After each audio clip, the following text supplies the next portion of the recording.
കർക്കിടക മാസത്തിലെ രാമായണ പാരായണം എങ്ങനെ ചെയ്യാം? മാനുഷിക ധർമ്മത്തിന്റെ പ്രതീകമാണ് ശ്രീരാമൻ. സത്യത്തിലും അടിയുറച്ച ധർമ്മത്തിലും അധിഷ്ഠിതമായ ജീവിതവും മാനുഷിക വികാരങ്ങളുമാണ് രാമന്റെ ജീവിതം ആവിഷ്കരിക്കുന്നത്. അതുകൊണ്ട് തന്നെ ആധ്യാത്മികവും സാംസ്കാരികവും കലാപരവുമായ എക്കാലത്തെയും സ്രോതസ്സാണ് രാമായണം. കർക്കിടകം 1 രാവിലെ കുളിച്ച് ശുദ്ധമായി വേണം രാമായണ പാരായണം ആരംഭിക്കാൻ. നിലവിളക്ക് തെളിയിച്ച് രാമായണം വന്ദിച്ചുകൊണ്ടാണ് വായിച്ചു തുടങ്ങുക. കർക്കിടക മാസം അവസാനിക്കുന്നതിനു മുൻപ് തന്നെ മുഴുവൻ അധ്യായങ്ങളും വായിച്ചു പൂർത്തിയാക്കുകയും വേണം. കേടുപാടുകളുള്ള ഗ്രന്ഥം ഉപയോഗിക്കരുത്. പഴക്കം ചെന്ന് കീറിയതോ കേടുപാടുകൾ സംഭവിച്ചതോ ആയ രാമായണം ഒരിക്കലും ഉപയോഗിക്കരുത്. എല്ലാ തരത്തിലും വൃത്തിയുള്ള ഗ്രന്ഥം മാത്രമേ പാരായണത്തിന് ഉപയോഗിക്കാവൂ. പീഠത്തിനു മുകളിലോ പട്ടിൽ പൊതിഞ്ഞോ വേണം അത് സൂക്ഷിക്കുവാൻ വേണ്ടി. ഞായർ, ബുധൻ, വ്യാഴം ദിവസങ്ങളിലാവണം ആദ്യമായി ഗ്രന്ഥം ഉപയോഗിക്കേണ്ടത്. ശ്രീരാമ പട്ടാഭിഷേകത്തിന്റെ 11 പേരുള്ള ചിത്രത്തിന് മുൻപിലാണ് വായന നടത്തേണ്ടത്. അതായത് ശ്രീരാമൻ, സീത, വസിഷ്ഠൻ, ഭരതൻ, ലക്ഷ്മണൻ, ശത്രുഘ്നൻ, ഹനുമാൻ, മഹാഗണപതി, ബ്രഹ്മാവ്, മഹേശ്വരൻ, നാരദൻ എന്നിവരുൾപ്പെട്ട ശ്രീരാമ പട്ടാഭിഷേക ചിത്രം ഉപയോഗിക്കുന്നതാണ് ഉത്തമം.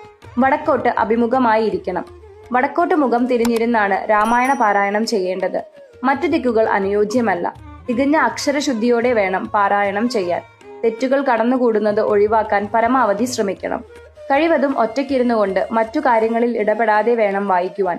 ഏകാഗ്രതയും ശ്രദ്ധയും നിർബന്ധമാണ്. എങ്ങനെ ആരംഭിക്കാം? ബാലകാണ്ഡത്തിലെ ശ്രീരാമ രാമ രാമ എന്ന ഭാഗത്തിൽ നിന്നായിരിക്കണം രാമായണ പാരായണം ആരംഭിക്കേണ്ടത്. ഏതൊരു ഭാഗം വായിക്കുന്നതിനു മുൻപും ബാലകാണ്ഡത്തിലെ ഈ ഭാഗം പാരായണം ചെയ്തിരിക്കണം. ശ്രേഷ്ഠ കാര്യങ്ങൾ വർണ്ണിക്കുന്നിടത്തു നിന്ന് ആരംഭിച്ച് നല്ല കാര്യങ്ങൾ വിവരിക്കുന്നിടത്ത് അവസാനിപ്പിക്കണം. യുദ്ധം, കലഹം, മരണം തുടങ്ങിയവ വർണ്ണിക്കുന്നിടത്ത് നിന്ന് ആരംഭിക്കുകയോ അവസാനിപ്പിക്കുകയോ ചെയ്യരുത്. മംഗളകരമായ സംഭവം അവസാനിപ്പിക്കുന്ന ഭാഗത്ത് വായന നിർത്തുന്നതാണ് ഉത്തമം. നിത്യപാരായണം ചെയ്യുമ്പോൾ യുദ്ധകാണ്ഡത്തിന്റെ അവസാന ഭാഗത്ത് നൽകിയിരിക്കുന്ന രാമായണ മഹാത്മ്യം കൂടി പാരായണം ചെയ്തു വേണം വായന നിർത്താൻ. ഏതൊക്കെ സമയങ്ങളിൽ വായന വേണ്ട? ഉഷസന്ധ്യ, മധ്യാഹ്ന സന്ധ്യ, സായം സന്ധ്യ എന്നീ 3 സന്ധ്യകളിലും രാമായണം വായിക്കാൻ. എന്താണ് പാശുപതാസ്ത്രം? ഹൈന്ദവ വിശ്വാസപ്രകാരം ത്രിമൂർത്തികളിൽ ഒരാളായ പരമശിവന്റെ അതിദേവതയായി വരുന്ന അസ്ത്രമാണ് പാശുപതം. പശുപതി എന്നും ശിവന് പേരുള്ളതിനാൽ ശിവന്റെ അസ്ത്രത്തെ പാശുപതം എന്ന് പറയുന്നു. അസ്ത്രങ്ങളിൽ വെച്ച് ഏറ്റവും ശക്തവും വിനാശകരവുമായ ഈ അസ്ത്രത്തിനെ മറ്റ് അസ്ത്രങ്ങൾ കൊണ്ട് തടയാനോ നശിപ്പിക്കാനോ സാധിക്കില്ല. ഇതൊരു മന്ത്രമുക്തമായ അസ്ത്രമാണ്.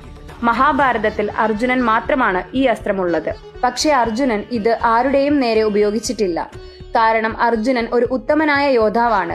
അദ്ദേഹത്തിനറിയാം അത് ഉപയോഗിച്ചാലുള്ള ദോഷങ്ങളും. അതുകൊണ്ടാണ് മഹാഭാരതത്തിൽ അദ്ദേഹത്തെ ഉത്തമൻ എന്ന് വിളിക്കുന്നത്.